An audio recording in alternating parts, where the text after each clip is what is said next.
Welcome to Voices from the Street, the radio ministry of the Sacramento Union Gospel Mission. Prepare your heart for laughter and tears as we share the unpolished stories of the homeless and hurting, hope and transformation.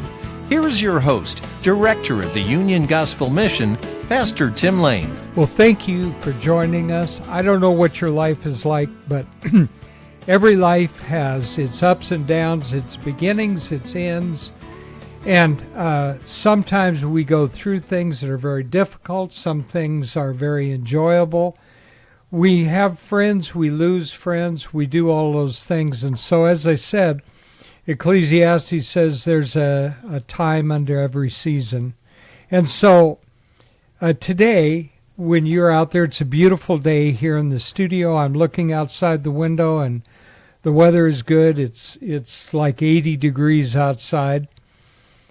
And so you may be going through a hard time. Remember this, that if we go through a hard time, if we suffer in this lifetime, if we are suffering for Christ, there's great reward. If we're suffering because of our own bad natures, you know what? We can always change those habits and natures. So listen, I have a good friend of mine here today. He has been with me many years. Well, actually, he was at the mission many years before I came. He was there 20 years before, well, not quite 20, when I got there. His name is Greg Baker. If you've called the mission, you've probably spoken to him because he's the receptionist now. He has worked in the finance department, in the where we do the intake, where we take the checks and all those kind of things. When he started with the mission, I have it on good authority, his job was to go around to all the different stores where we had those little plastic containers for you to donate money. And we used to have those all over Sacramento, and that was one of his jobs.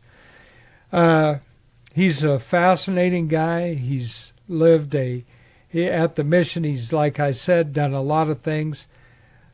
I consider him my friend, and he's retiring.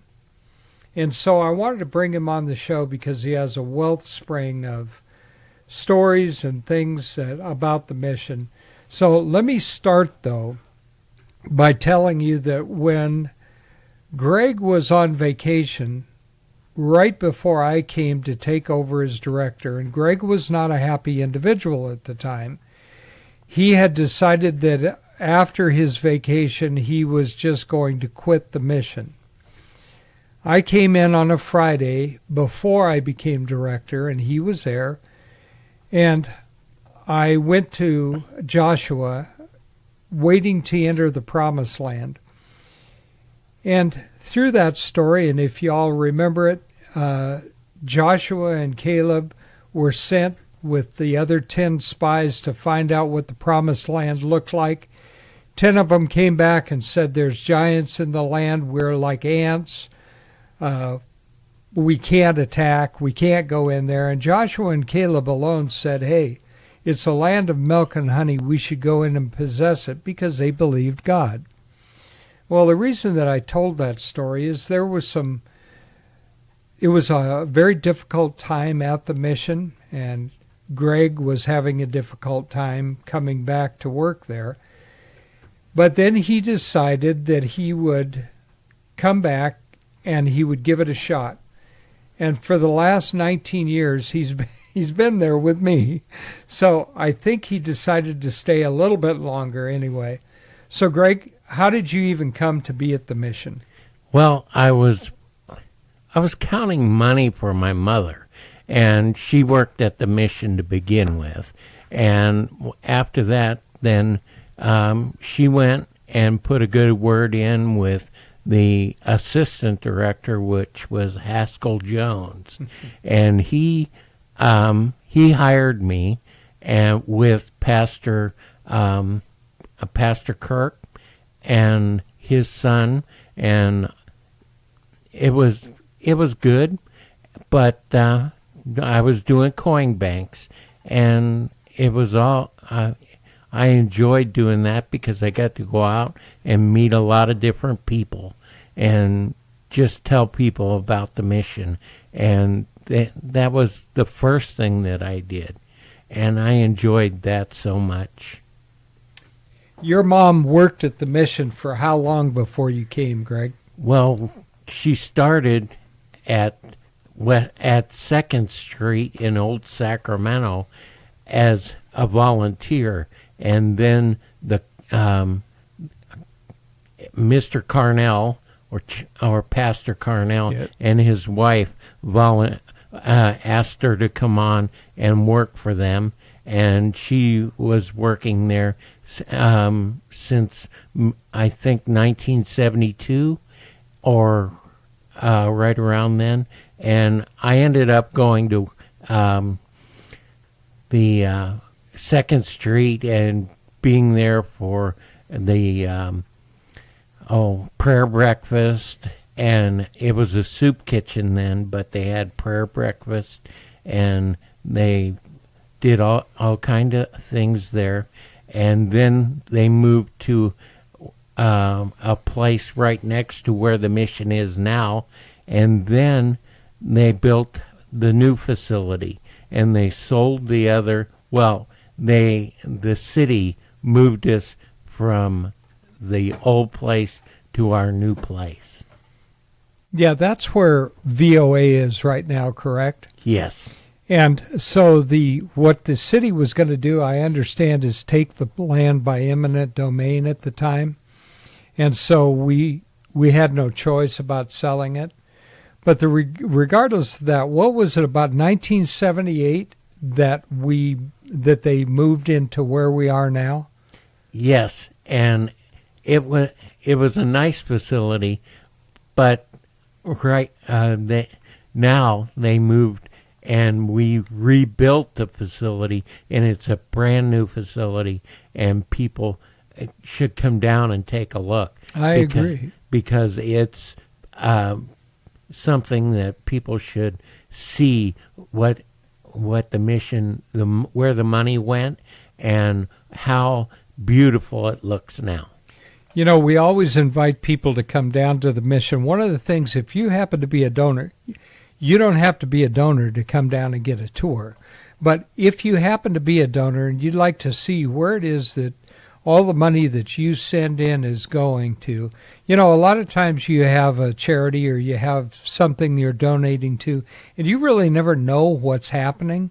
Well, we invite you all the time. Just come down, take a tour, see what we do down there. As Greg alluded to, we have a building that had been there since like 1978, and I'm not sure if it was always contractors who were working on it. I think there was a lot of volunteer labor, but it was certainly old and deteriorating, and so we were able to get the permits to open up the walls and replace the studs and rewire and replumb.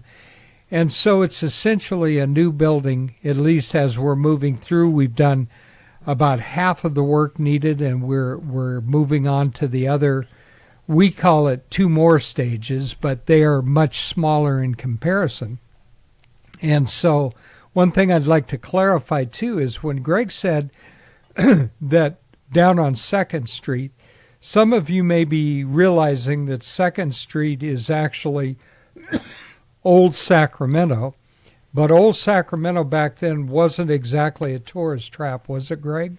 It was actually it was a bunch of people that you would homeless people that hung out and would just walk around and panhandle and all kinds of different things that you normally wouldn't see in a tourist place. Yeah, so Old Sacramento was really the slum of Sacramento. And because there was drugs, alcohol, prostitution, and a large homeless population even back then, these 5 or 6 businessmen from the area decided that they were going to open, as Greg put it, a soup kitchen in Old Sacramento, which wasn't designated Old Sacramento. It was just old, and it was Sacramento. And so until the redevelopment, it was not a tourist hangout. So when your mom started to work down there, it was a pretty rugged place, huh? Yes, sir. You wouldn't want to step foot on it, and you wouldn't go down there to do anything at all. You would just stay away from Old Sacramento or 2nd Street, whichever way you'd call that. But it's wonderful where we're at now, and we do appreciate everything that we get. And this morning I got to go to Our Lady's Clothes Closet, and I got to visit with the ladies that come and do volunteer, and I got to say goodbye to them. I know it's very difficult for you to say goodbye. There comes that time in our lives when we do those things, and if you really care about where you're at, it's not easy. It's not easy for anybody that I have known that actually retired. I know that Don Kirk, when he retired, was sick. I don't think he told anybody, but I know it was very difficult for him to leave. When my time comes, it will be very difficult for me to leave. I've been there for almost 19 years, and to be entirely honest with you, I have never cared about a job as much as I care about the Union Gospel Mission. I was, by all accounts, I guess, fairly successful. I owned a commercial air conditioning business before I went into the ministry, and then from pastoring a church into the mission. And when I got there, and the reason that I know it sounded like I brought it around to me, but I wanted to tell you that when I started at the mission, Greg was a pivotal part of the mission at the time. He worked in the finance department, and he worked under Chris. And Chris was suffering from diabetes. Wasn't always easy to get along with at times, but Greg just kind of, he just kind of worked with Chris, and he went along and he did things. And one of the things that I very much admire about Greg is his loyalty to his friends and to people who maybe not even his friends. I remember that when Chris got very angry at him because Greg was trying to help him, he wanted Greg to get fired. And I said, no. He said, well, I don't know if I can work here then. I said, okay, well, have your resignation on my desk on Monday because I'm not firing Greg. But so he got over that. I mean, not Greg, but Chris got over it. Now, the reason I bring that up is because one of the things that bothered me the most was at least 5 times that I know of, probably many more, because Chris was diabetic, sometimes he'd forget to eat after he took his insulin, and he went into dangerously low, what we would call comas. And Greg was the one that went over there, took time off to get him out and to make sure that he got an ambulance into the hospital. So I would say that a minimum of 5 or 6 times Greg was able to save Chris's life by getting him the attention that he needed. Every time I lost somebody, from the time that my father-in-law, my mother-in-law died, Greg was there. And my wife, who died 4 years ago in August, or will be 4 years ago in August, loved Greg. He was always supportive of her. He always cared about her. And so you know what? We always kid Greg that he gets to be curmudgeonly, but he's also got a great heart that loves people and a loyalty about his friendship that's admirable. And so, Greg, you have decided to retire. And once again, one of the reasons that you're going to go is because you have a sister. And what's the story about that? Well, my sister lives in Pennsylvania, so I'm going back to help her. I'm going to help her do a living trust, and I'm going to make sure that she is living with no problems, and we're going to help her just make sure that she is ready to go when she goes, that she is taken care of. And just love my sister, and I want to make sure that she is happy and being able to live a good life while she's still here. And I'm going to be there and helping her. But I'm also happy to tell you about the other people that work at our mission. The other people that work at our mission, they are so good right now. We have a good group, and we have people that they look out for the people that are out on the street. They care for the homeless. And we all care for the homeless at the mission, and we want you to come down and help us and enjoy the atmosphere that we have. And most of the people, or all the people that work at the mission, live for Jesus. And we just hope that you're able to come down and see Jesus in our lives. Amen. I think that's true. That's what we all want. So tell me, Gregory, you have a very special month in the year, right? Oh, October. Now, why would that be? October is my birthday, so I end up wearing a crown around the mission all month.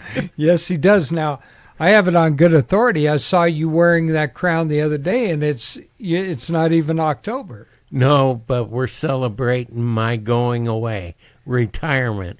That crown is going to be on until next Friday. Well, I don't know if I'd put it quite like we're going to celebrate your going away. We're celebrating your retirement, yes, and so we're gonna give him a send off and all those kind of things, and obviously we're going to be praying for you, and I pray for you all the time. I have for a long time. I think you know that. So, what was your relationship like with my wife Olga? Oh, she was a beautiful lady. She did so many things for everybody. She prayed for everybody. When she was sick and she was laid up, she was laying in bed, and she would either be praying or she'd be reading her Bible. She was a godly lady. Well, Greg came up when she was in the hospital, and I think the sweetest part of that all is how much he truly cared for her. And it's not just a sad thing about some of the people at the mission that Greg truly cares about. We all have our little idiosyncrasies. We all have habits and do things, but when you cut through all the minutia down to who the person is, Greg has a lot of ability to love and to care for people. And so you took care of your mother for many years before she passed, right? I took care of my mother and my father, and I love both of them. But dementia and Alzheimer's, they are ugly diseases. Amen. And they just tear you apart. We never got to where they never forgot who we were, but I pray for those people that when they get to that position, that they can help and just remember the way that their family or their relative was when they were real, and just don't remember them as where they are now, but remember the way they were, and God will help you through that. I never got the opportunity to meet your dad, but did your dad have any connection to the mission outside of your mother? Not really, but he was there when she needed him. Yeah. I actually got to know his mother a little bit. I went and saw her in the hospital, and she was so funny. She may have had dementia, but I'm sure she didn't have Alzheimer's, because she never was, I saw, an angry person. Maybe you saw a different side, but Yeah. but I was in the hospital. Greg had just left. I missed him. And the doctor came in and started telling me all her medical problems. I said, well, whoa, hold on a minute. I said, are you supposed to be doing that? He said, aren't you her son? I said, no, I'm just a friend. And his mother looked over and said, oh, that's okay. He can hear. So I had a wellspring of information about your mom's medical condition. So, Greg, how long did you have to take? Let's start with your dad. How long did you take care of your dad? It was about a year that we had, and we had all kinds of different people. He was in hospice, and we had wonderful people come out and help with him. They would watch him while we would go out and go shopping, and then they'd come in and give him baths and just be really beautiful to him. They were wonderful people. And my mother was the same way. They would come out and give her baths, and they would feed her. Well, we would feed her, but she was kept in good shape, and they would just be able to keep her in that. I noticed that the people that came were really genuinely worried and wanted to help. There's a lot of people that don't care, but hospice is a wonderful group of people, that they have people that will help you through any situation that you need that has to do with death. Well, Gregory, you in about a minute and a half, we're going to have to end the show, but I'd like you to stay for one more show. I'd like to talk to you about a few of the growth spurts that the mission has had, and things that you've seen, changes, and in the way we do things and who we are and those type of things. And you've been there through the whole thing. I mean, you and Steve have been there the longest. So can you stay with me? We just got a minute left. Yes, sir. All right. So folks out there, one of the things that I think is important for us all to notice is that when people get to the stage of Greg's mom, that yes, we need to remember who they were, not just who they are now. And we need to love them as they are and remember who they were. And so for you out there that are caretakers, it's a very, very tough job. And yes, I agree with you, Greg. Hospice and the nurses and the caretakers, we really forget about them sometimes. So, my dear friends out there, until we meet again, may God hold you in the palm of his hand.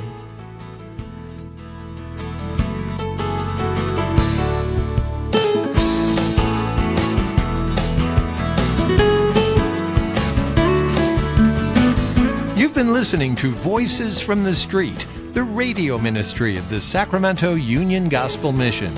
If your heart's been touched and you want to know more about the work of the mission, log on to ugmsac.com, ugmsac.com. To donate clothing, food, time, or financial help, call 916-447-3268, 916-447-3268. Thank you so much for listening. Join us again next week at the same time for Voices from the Street.